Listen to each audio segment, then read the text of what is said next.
everyone, Joanna Wilson here for my OCR A-Level Chemistry Manual. Today we're going to be looking at Section 8 Energy, and we're going to be focusing in on redox and electrode potentials.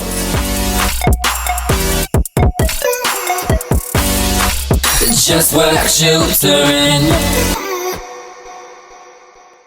So our outcomes of this session are to be able to explain the terms oxidizing agent and reducing agent, construct redox equations using oxidation numbers, discuss the methods of using redox in titrations, use the term standard electrode potential and define this, outline techniques for measuring cell potentials, calculate a cell potential by combining two standard electrode potentials, predicting feasibility of a reaction from its cell potential, and explaining the use of electrode potentials in fuel cells and outlining how they work. So we've got quite a lot to go over on this video. So redox, we've mentioned and looked at redox quite a lot in the AS specification, and we know it means a reaction in which both reduction and oxidation happen at the same time. We know an oxidizing agent is one that reduces something else, and a reducing agent is one that oxidizes something else. Now generally one compound undergoes reduction while the other undergoes oxidation, and like we just said, the one that undergoes reduction is the oxidizing agent. The compound that undergoes oxidation is the reducing agent,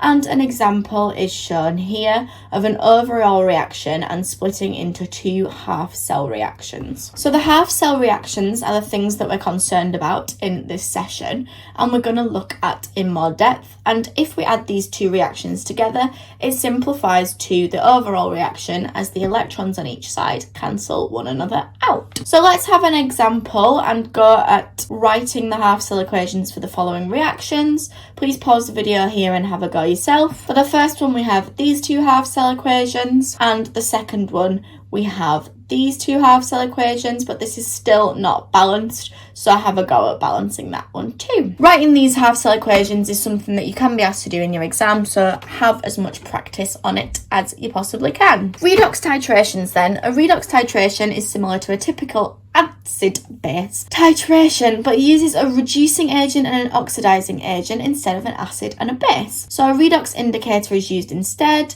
and a common type of redox titration is treating a solution of iodine with a reducing agent to make iodide with starch as an indicator. So iodine I2 can be reduced to I- ions by thiosulfate, which is S2O32-, and when all of the iodine has been reduced, there is a colour change from blue to clear. And we can determine how much iodine we had to start with through using a titration calculation similar to acid-base titration. So what is the method? We could start with a beaker of iodine, add starch to the beaker to observe the blue colour, add small amounts of thiosulfate and continue adding until the blue colour disappears, and this is the end point of the reaction. The amount of initial iodine solution can then be calculated.